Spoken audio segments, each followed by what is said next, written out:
Então, é uma honra estar aqui palestrando no primeiro Tech Connection, Balneário Camboriú. Agradecer ao Luiz e toda a equipe do Tech Connection pela oportunidade. Espero que aproveitem, conhecer os stands aí dos apoiadores e patrocinadores e um bom evento a todos nós.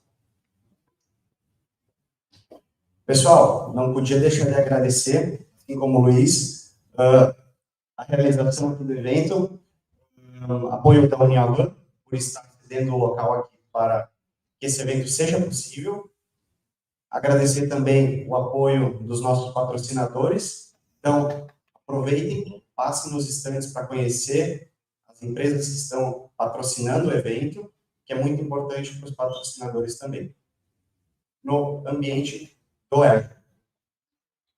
Aqui tem alguns dos meus contatos. Fiquem à vontade para escanear o QR Code, para levar direto para o LinkedIn. E vamos lá, vamos para o que interessa.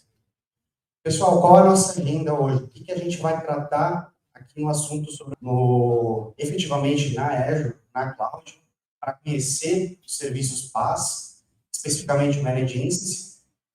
A gente vai falar sobre os tópicos introdutórios SaaS, como é provido esse tipo de ambiente para o usuário.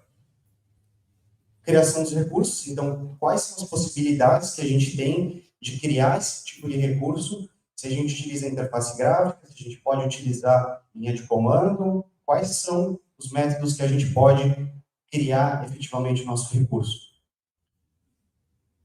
Camadas de serviço, então, quais as camadas de serviço que esse serviço provê, como a gente cria, qual a diferença entre eles, custos, como ele funciona por baixo dos panos efetivamente. Limitações e restrições, então, vamos fazer um debate do serviço do Azure 5 efetivamente e ver as diferenças que existem com o SQL Server On-Premise. Então, que não dá para migrar. O que shift que a gente fala? Arrasta, solta, joga para lá e está funcionando. Ferramentas de migração. Quais são as técnicas de downtime? A gente precisa de uma janela muito grande de manutenção ou uma mais tranquila, uma menor?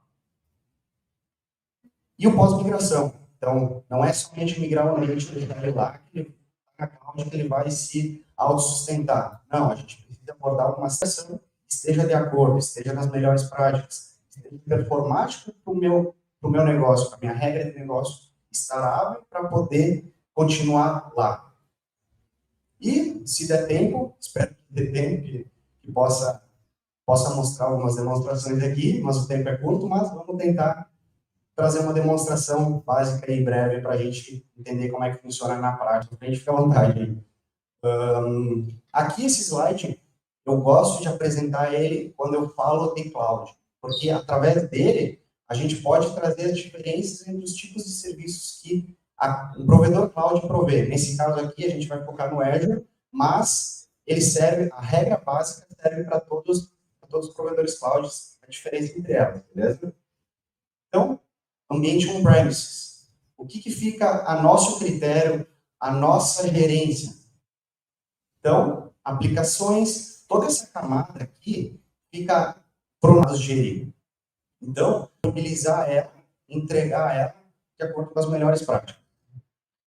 Dados. A gente vai ter que configurar o nosso banco de dados. A gente vai ter que ter uma VM, um ambiente físico, enfim, qualquer ambiente, e instalar o banco de dados. Então, tem que disponibilizar a ISO de instalação do sistema operacional. Tem que ter o licenciamento, ou se estiver utilizando um banco de dados free, open source, tem que fazer a instalação, configuração do meu banco de dados, fazer toda a gerência pelo seu time. A sua TI vai ter que fornecer isso ao seu parceiro, enfim. Fazer toda a parte de configuração de runtime, camada de middleware, isso todo o seu time vai ter que gerir. Virtualização, servidor, disponibilizar a storage. Meu banco de dados está crescendo. Tem que disponibilizar mais espaço no meu storage. Tem que ver se tem mais espaço no storage. Tem disco? Não tem disco? Vou ter que comprar? Não vou ter que comprar? Então, a camada de gerência, ela fica tudo por sua conta. Você vai ter que gerir tudo, todas essas camadas aqui. Já levando para o ambiente como serviço. Então, vejam só que a camada que você vai ter que gerir, ela já é muito menor do que o ambiente on-premises. Então, essa é a grande vantagem que ela fica por você. Então, e assim sucessivamente. Plataforma como serviço. Você vai contratar um banco de dados. Eu quero uma SQL Server que vai me entregar determinado tipo de performance.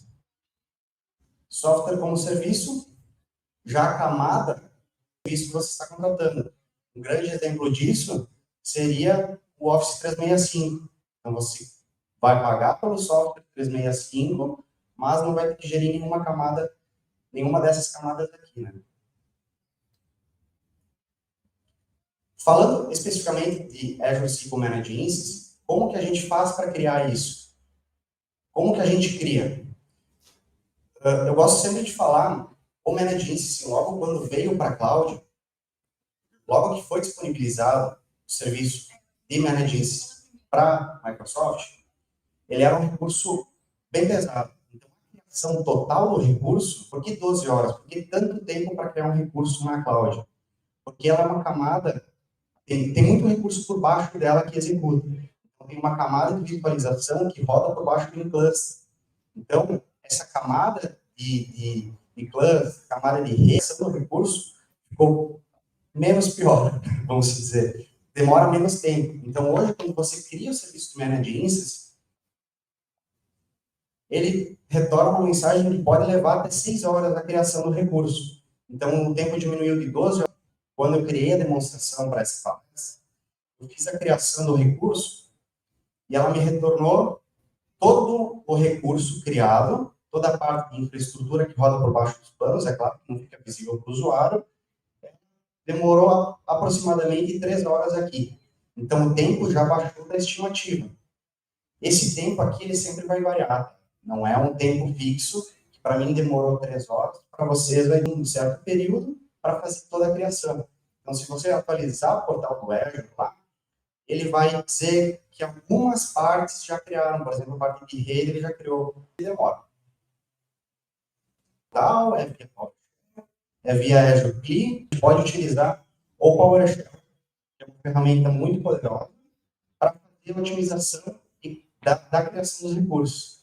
Então, através do PowerShell, eu posso criar rotinas para automatizar a criação dos recursos. Então, eu posso criar não só o PowerShell, mas eu posso criar outras camadas dentro do Azure utilizando o PowerShell. Nesse caso aqui, eu utilizo o comando de new AZSQL instance. Então, através dessa camada, desse commandlet, eu posso utilizar e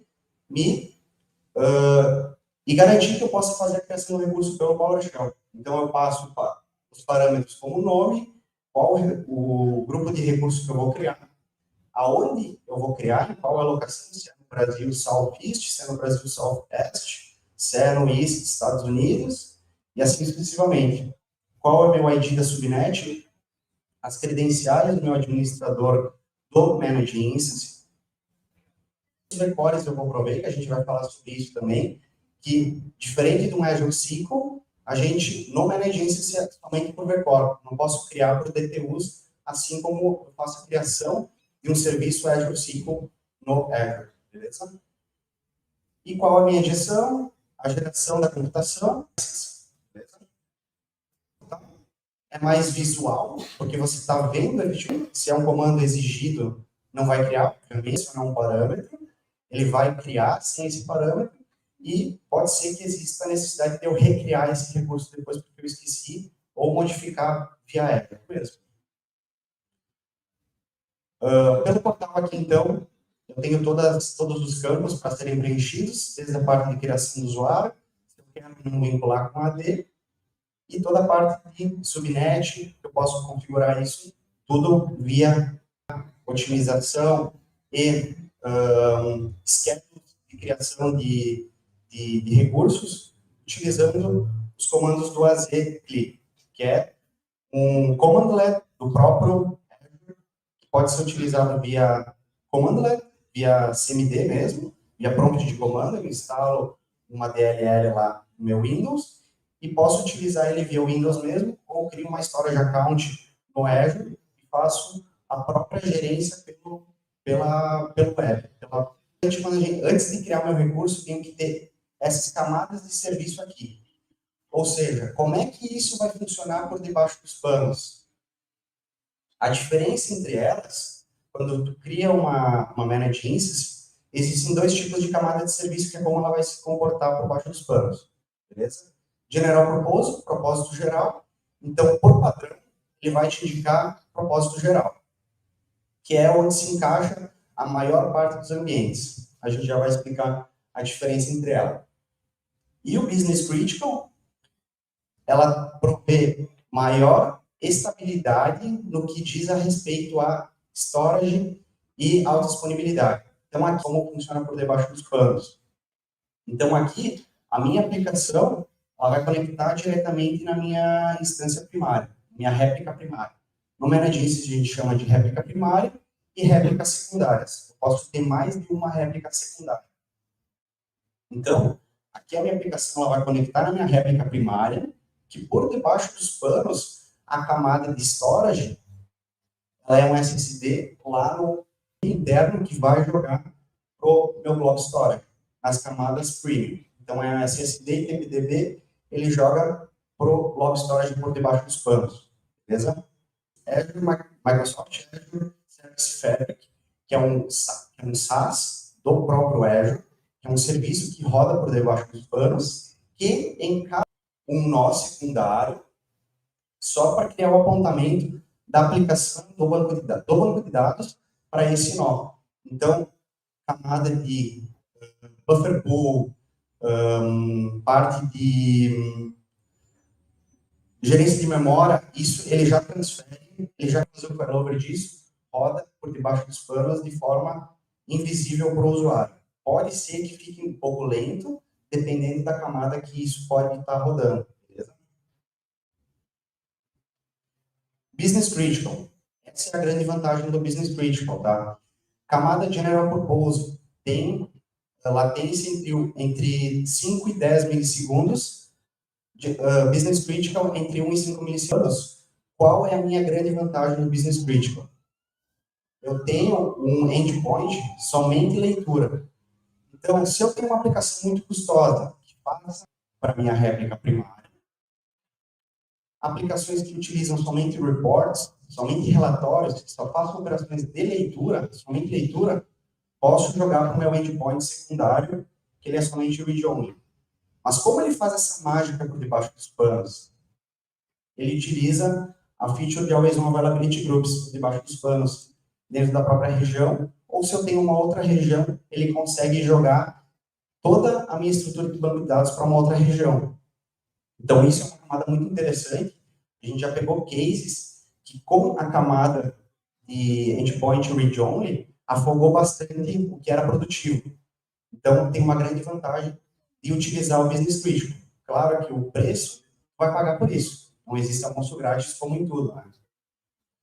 E também a grande diferença é que a parte de storage, ela não tem um apontamento para o block storage. Então, ela tem discos atachados, discos super fast SSD. Então, essa é a grande vantagem. O próprio disco está atachado na parte do serviço que roda por debaixo dos panos. Então, a performance em si, ela pode gerar grandes ganhos aqui, dependendo do seu workload. Durante todos os produtos. Mas aqui, teve uma grande jogada, antes de eu entrar na parte de backup, que é o seguinte. Logo quando tu criava uma managed instance, por padrão, ela não vinha com o TDA habilitado. O TDA, o que é?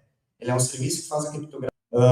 Com isso, se eu escolhesse optar por criptografar isso, eu tinha que ir lá no portal e dizer que eu quero criptografar os arquivos. E essa criptografia, ela é que a gente chama de Service Managed Key. Então, é o próprio Azure que vai gerenciar a chave de criptografia.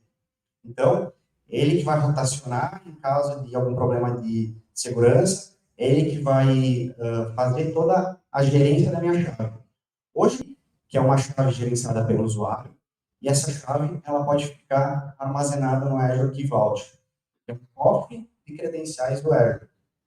Então, a grande vantagem hoje é tu utilizar, se tu quer fazer um backup, de todos os backups. Então, por isso que aqui está backup automático. Se tu quer fazer backup em copy only, tu vai ter que mudar o TD da Managed Instance para Customer Managed Key. Então, tu vai ficar responsável por gerir a chave que vai estar linkada com a Managed Instance. E para isso acontecer, lá ela o Managed Instance. Beleza? Limitações de até 32 arquivos, então ele suporta até 4 terabytes compactados. Backups nativos suporta, o restore de backups nativos suporta apenas no SQL. A gente vai dizer que a auditoria ela vai ficar gravada num disco local, num disco da tua VM, por exemplo. Camada operacional. Então, tu vai fazer a parte de auditoria, jogar ela para uma URL, ou seja, uma blob storage.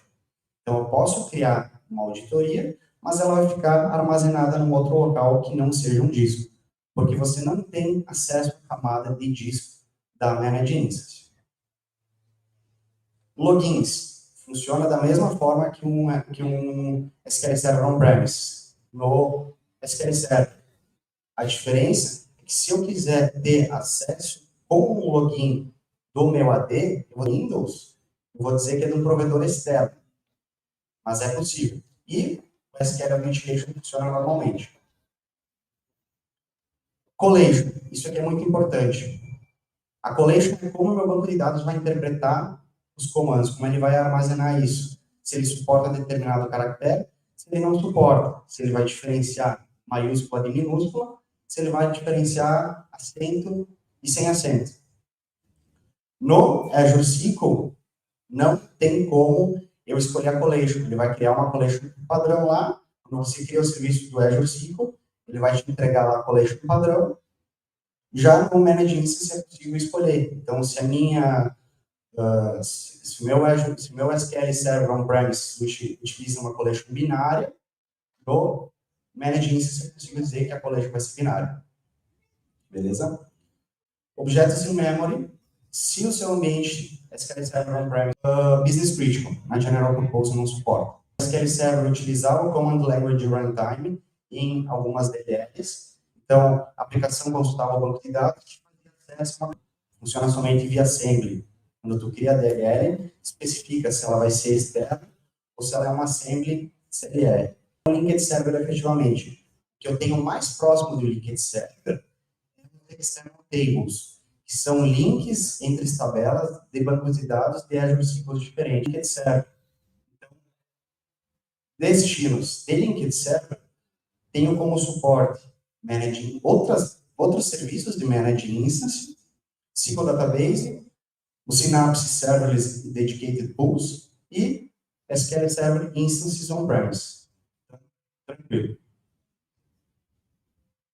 Aqui eu deixei um print grave quando a gente tenta fazer sem trocar para Customer Managed Key lá no TDE que eu comentei anteriormente. Então, quando tu cria Managed Instance, por padrão ele vem Service Managed Key, ou seja, a chave do TDE ela é gerada pela própria Microsoft. Então, com essa gerência do provedor, eu não consigo fazer backup do meu SQL, do meu Azure SQL, do meu SQL como Managed Instance.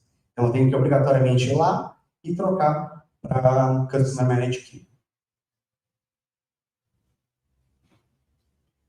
Falando agora efetivamente sobre migração. Quais as possibilidades de migração? Não existe uma receita de bolo para isso. Você vai ter que decidir qual a melhor ferramenta para aplicar conforme a sua regra de negócio, conforme a sua janela de downtime, conforme o seu ambiente de trabalho.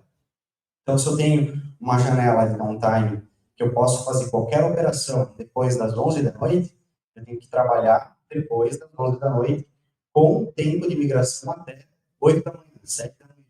Isso é definido pelo próprio cliente.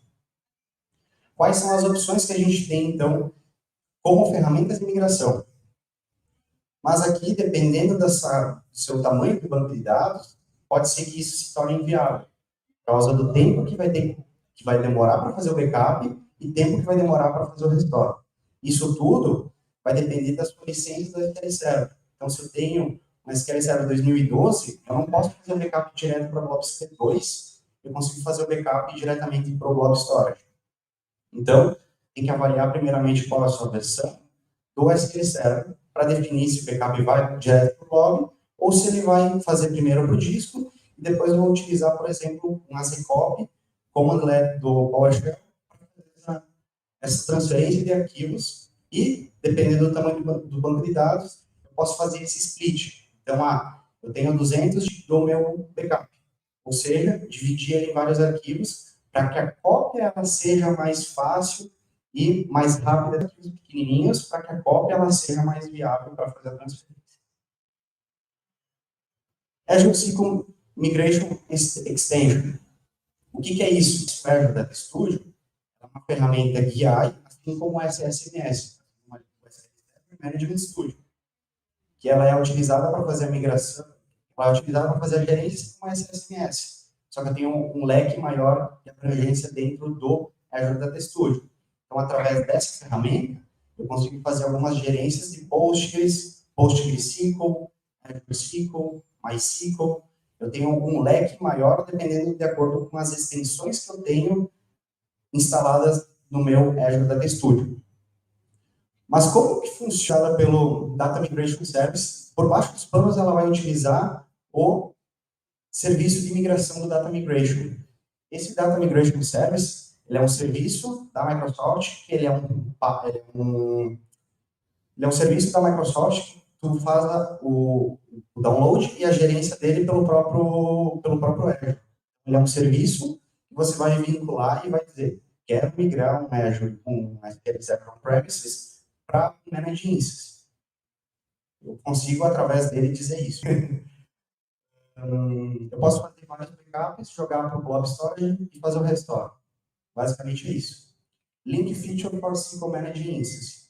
Ele é literalmente um link entre a sua VM SQL Server, que está no Azure, que está no Amazon, que está no Google. Eu consigo fazer um link entre elas. Aqui é só uma imagem demonstrando o Azure Data Studio. Então, aqui embaixo, aqui é como funciona o Link Feature. Então, por debaixo dos panos, ele utiliza um Distributed Availability Groups, um DAG, para fazer essa clusters diferentes, entre ADs diferentes. Por debaixo dos panos, ele funciona assim. Posso utilizar o Backpack, que nada mais é do que um dump. Ele gera toda a estrutura de criação do meu banco de dados, gera os comandos de insert. Isso, dependendo do banco de dados, pode demorar bastante. E o Azure Data Factory. Ele é bem interessante esse cara aqui, mas para esse ponto de ferramenta de migração, ele não é tão viável, exceto se você precisa fazer algum tratamento de dados antes de fazer a migração. Então, por exemplo, eu quero fazer uma conversão de um tipo de dado, uma coluna, varchar para NVarchar. Exemplo, tá? Posso utilizar o Data Factory para isso. Quero migrar somente alguns dados de tabela. Posso utilizar o Data Factory para isso. Essa é a diferença. Pós-migração. Não dá para enxergar nada, né? Monitoramento. O que a gente precisa fazer pós-migração? Então, para a média de processamento que ele tinha antes e como está sendo agora o meu ambiente de banco de dados migrado. Tive alguma diferença entre algum processo? Beleza, vamos tratar o processo. E assim sucessivamente. Aplicar melhorias, não somente em processos, mas estruturalmente também. Se eu tenho uma regra de negócios muito crítica e eu quiser fazer uma replicação para uma outra região, consigo criar um failover group. Se tudo der errado na minha região primária, eu consigo fazer um failover para uma região secundária. Falar, meu banco de dados está lento, mas ele está lento com DR. Isso que eu comentei também anteriormente. Criar um DR se você não tem um DR na mesma região. Se eu tenho algo muito crítico, posso criar um DR para uma outra região. Demo. Tem tempo para demo? 5 minutos? Bom? Então não tem demo. Pessoal, não podia deixar de agradecer novamente a toda a equipe do Floripa Tech Connection, e agradecer a oportunidade aí do pessoal. Dúvidas? Alguém com dúvida? Sim. Perguntas? Fique à vontade, pessoal.